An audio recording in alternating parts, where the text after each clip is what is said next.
When my husband returned home from a friend's wedding that was held far away, I answered, "Welcome home," in the living room. I'm home. I missed you. I bought you a souvenir. Huh? Is something bothering you? Could you please clean this up? Taylor handed me a suitcase saying that. While accepting it, I inquired, "How was it? Your friend's wedding?" It was a great wedding. The food was luxurious. And there was even live entertainment. Our friends seemed so happy. As Taylor enthusiastically shared his thoughts on the wedding, I remarked, "I'm surprised you were able to attend." Huh? A moment of silence ensued. Then, Taylor, flustered, said, I don't get it. I attended the wedding like usual, didn't I? "Really? You managed to attend well in this outfit." Saying this, I took out his formal wear from the suitcase and showed it to him. Taylor saw it and his eyes widened. What is this? After this, my lying husband would find himself in a difficult situation. My name is Grace Taylor. I'm a 32-year-old housewife. After graduating, I joined a securities company and have been working hard for about 8 years. Thanks to that, I was able to be promoted to the top among my peers. However, I realized that I'm approaching 30 without a boyfriend. Maybe it's time to seriously consider marriage activities. Just when I was thinking that, a certain encounter happened. The sales manager from a medium-sized printing company came to my workplace for business, and I ended up being the one to deal with him. I decided to make a small contract due to the sales manager's enthusiastic sales pitch, and when I conveyed that to him, he instantly lit up with joy. His genuine reaction seemed charming to me. The person in charge was Taylor, who would later become my husband. At Taylor's invitation, we began going out to dinner together and eventually started dating. He was 3 years older than me, but he had a skillful way of being affectionate. Perhaps, in a sense, our easygoing personalities were a good match. I too had fallen for his charm, forgiving even his slightest tardiness as a weakness. Sorry, Grace. Please, forgive me. If he apologized like that, there's no helping it. From there, we dated for 1.5 years. Then, on my birthday, Taylor proposed to me. As he handed me a single rose, he said, One rose has this meaning. You're the only one for me. To me, there's only you, Grace. Please, marry me. Those romantic words filled my heart with joy. Thank you, Taylor. I'm so happy. From now on, I'll give you a single rose every anniversary. My feelings for only you will never change. And so I received a rose and an engagement ring from him. I had the rose from the proposal preserved by a professional, and it's still displayed at home. It meant a lot to me. Blessed by our parents, we registered our marriage. Afterward, we had a small wedding and began living together. Taylor, despite his quirks, was a kind person. I believed we would have a happy married life. However, our newlywed life turned out slightly different than I had imagined. Taylor couldn't handle household chores at all. Perhaps it was because he lived with his parents until we got married, leaving all the housework to them. Clothes he took off were scattered all over the floor. Used dishes were left unwashed, and he didn't even throw the trash in the bin. While I juggled accessories and household chores, he casually played with his phone. At first, I accepted it, saying things like, "It can't be helped." But after several months of such a lifestyle, stress started building up. One day I said this to Taylor. "Hey, Taylor, could you help a bit more with the housework?" Huh? But I'm tired from work, you know. I'm in the same boat. We both work. With that, Taylor pursed his lips. But I don't even know how to do it. I'll teach you. Come with me to the bathroom. I led Taylor to the bathroom and, in a friendly and detailed manner, taught him how to clean the bathroom. Reluctantly, he began cleaning. However, his approach was careless, and it seemed like the dirt wasn't going to come off easily. No, Taylor, it's not like that here. Sorry, Grace. Seems like it's just not my thing. Huh? Grace, you do everything perfectly every day. I respect that. Well, more importantly... So from now on, I'll leave it to you, Grace. Taylor handed me a sponge covered in bubbles and headed back to the living room. His cunning tactic was to lift me up, making me do the troublesome things. Being unable to resist when praised or spoiled is also a problem for me, and so I ended up continuing to do all the household chores. About 8 months into our marriage, Taylor suddenly said something. Actually, a colleague in sales suddenly quit. I think I'll be busier covering for them from now on. That's challenging. But you need to work hard for the company, right? Yeah. I'll be causing you trouble, Grace. Thanks in advance. And so Taylor started working overtime almost every day. Even on precious weekends, he'd say, I have to work on the weekend. And spend more than half the time at the office. While I originally did all the housework, it didn't bother me much, but I felt lonely as our conversations and time as a couple diminished. During such times, I always looked at the rose he gave me during the proposal. Only you for me. Seeing the rose with that meaning, I found the strength to keep going. Taylor during this time started paying more attention to his appearance than before. One day he unusually suggested, let's go shopping together, and I happily went out. Taylor, what are you going to buy today? Oh, I thought I'd add a new suit. Also, I want to get some perfume. Perfume? You've never worn that before. Well, it's part of my job to meet people. Grace, choose a perfume that suits me, okay? Well, there's no helping it. While saying that, I happily chose a perfume for Taylor. At that time, I had no suspicions about Taylor. He was as sweet and skillful as ever, whispering words of love to me. Even on busy days when he's not at home often, that's when a wife should provide support. I was enthusiastic about it. Taylor was grateful to me for that, and in the small amount of time we had as a couple, we were doing well. I had convinced myself of that belief. After living in such a manner for a while, one day Taylor came home drunk in the late hours. He scattered his belongings, changed his clothes carelessly, and then started sleeping on the sofa after adjusting the blinds. Knowing he often had business meetings and drinking sessions with clients due to his sales job, I sighed, thinking it couldn't be helped, and began tidying up the mess Taylor had made, planning to take his suit to the bedroom. At that moment, Taylor's phone slipped out of his suit's breast pocket and fell to the floor. Without thinking, I reached out to pick it up, and that's when a notification popped up. I'm home now. Thanks again, Taylor. The sender's name is Karen. My heart raced. Who is this woman addressing Taylor so intimately? Thanks for today. What could that mean? Is she someone he met at a bar during a drinking session?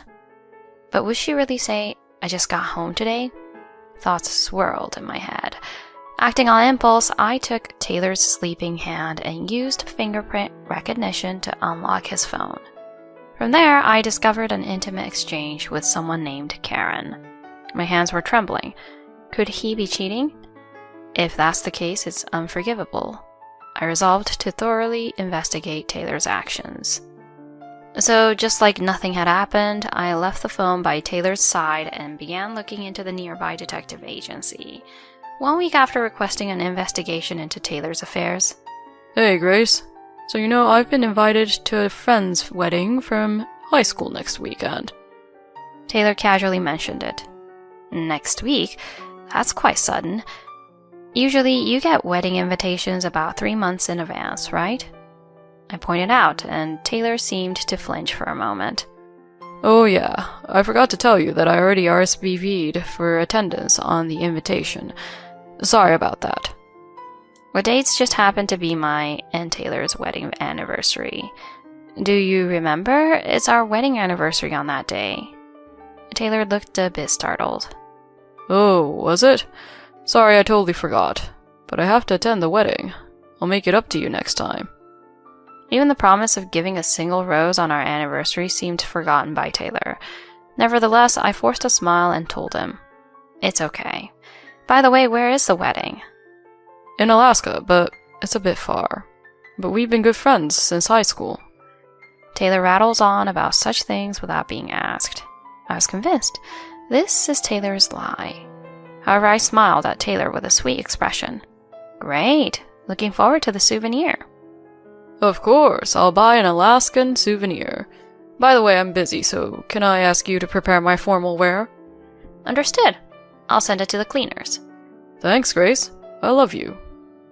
Taylor said these words with an awkward sincerity, and I responded with a hesitant thank you, accompanied by a forced smile. Following Taylor's request, I prepared everything accordingly.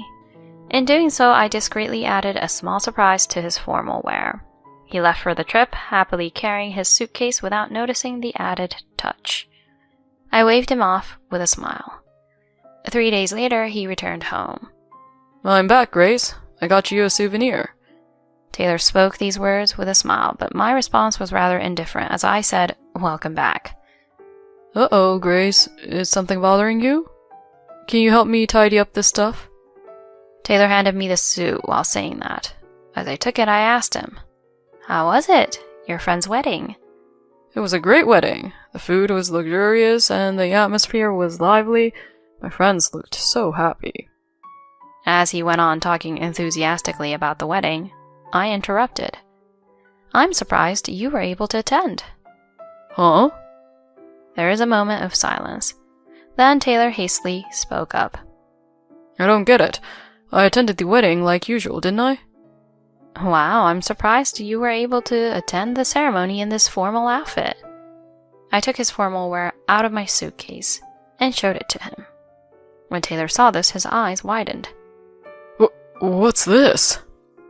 The formal suit had its sleeves and hem roughly cut off, leaving it without sleeves and looking like shorts. Participating in a cold Alaska wedding with a short-sleeved suit and shorts? As I disclosed this, Taylor quickly turned pale. Well, it was a casual wedding. That's why I attended in casual clothes. Huh? But you specifically asked me to prepare a formal suit for you. No. What's with the suit in general? Did you do this, Grace? How could you do this? So I told him clearly. I wanted to test my husband who was going on a cheating trip. Well, the results seem pretty clear. Silence falls over the place. Taylor's complexion changed rapidly from red to blue to white. Then he finally opens his mouth. Huh? Cheating trip? What are you talking about? It's crazy to do this to clothes in general. You're the one who's crazy, aren't you? Did you enjoy the trip with Karen? Why that name? At that moment, I exposed the results of the investigation that had just arrived today. And there were scenes of Taylor walking arm in arm with a young woman kissing, and even entering a hotel. I picked up one of those pictures and thrust it in Taylor's face. This is a photo from the day before yesterday at the airport, going to a friend's wedding with another woman, and on top of that, getting along so well, even wearing matching outfits. This is... Wearing the outfit I chose, putting on perfume, and meeting another woman. Nerve-wracking, isn't it? With disgust in my words, I glared at Taylor. Admit it with your own mouth. Admit that you cheated and went on a cheating trip. Taylor turned pale and finally knelt down on the spot. I'm sorry. I was unfaithful. I let out a deep sigh. I knew it. I called your company and asked. The story about the sales department losing a big account and someone quitting? All lies, right? You called the company? Through that call, I found out that a new employee from the same company, Karen, is quite close to you. It seems like it's already a rumor within the company. You're not very careful, huh? What? It's spreading in the company. At that moment, I spoke with a harsh tone. What the hell do you think you're doing? No. I only love you, Grace. Karen was just a momentary lapse. A mistake. So you invited her, didn't you? You're the one who seduced her. Well, that's because she seemed enticing in a way. Grace, you're stable and have a different charm. What? I'm sorry, truly sorry. Grace, please forgive me. Seeing Taylor shrink in shame, I couldn't help but think, why did I fall in love with such a man? With a sense of detachment, I told him, for now, we're getting a divorce. What? Divorce? That's a problem. I don't want a divorce. Don't mess around. Take responsibility for your actions, you jerk. I brought the rose from the proposal, snapped it in half in front of Taylor, crushed the petals, and scattered them in front of him. Grace. What's this I have only you nonsense? You cheated on me within less than a year of marriage, and you have the audacity to say that. I was a fool to believe in you. I'll dump this lying husband. At this point, Taylor started sobbing. Grace, please forgive me. I calmly told him, oh, by the way, I've decided to terminate the contracts between my company and yours. What? Obviously, you've been placing large orders all this time because you're my husband, right? Don't expect those contracts to continue after betraying me. Yeah, when Taylor and I got married, the boss went out of his way to make Taylor the contact person. He arranged for our company's printing materials to be handled by Taylor's company. I explained the situation to the boss and asked him to have this printing company removed. Something like that is going to be a problem. If the deal with your company is lost, our company will... Of course. I've already explained the reason for changing the printing company to your company. Look forward to going to the office. No! I mercilessly kicked the screaming Taylor out of the house. Later, the divorce between Taylor and me was finalized.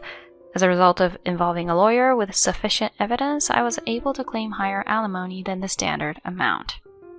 Taylor paid it off with his meager savings. I also claimed damages from Taylor's cheating partner. They apparently broke up over the dispute, and Karen couldn't withstand the rumors in the company, leading her to quit her job and return to her parents' home. Speaking of Taylor, he was held responsible for the loss of the deal with my company and got transferred to a windowless back office. Moreover, he was even demoted for disturbing the company's public morals with his affair. Rumors circulated within the company, and despite being looked at with disapproval, Taylor seems to continue working in the windowless back office. Although he may never have a promotion again, I have absolutely no sympathy for him. On the other hand, as for myself, I started a new life after moving with the settlement money. I only handle my own household chores and work is going smoothly. With more flexibility in my life, I'm planning to fulfill my longtime desire of getting a cat. I'm looking forward to attending a cat adoption event soon.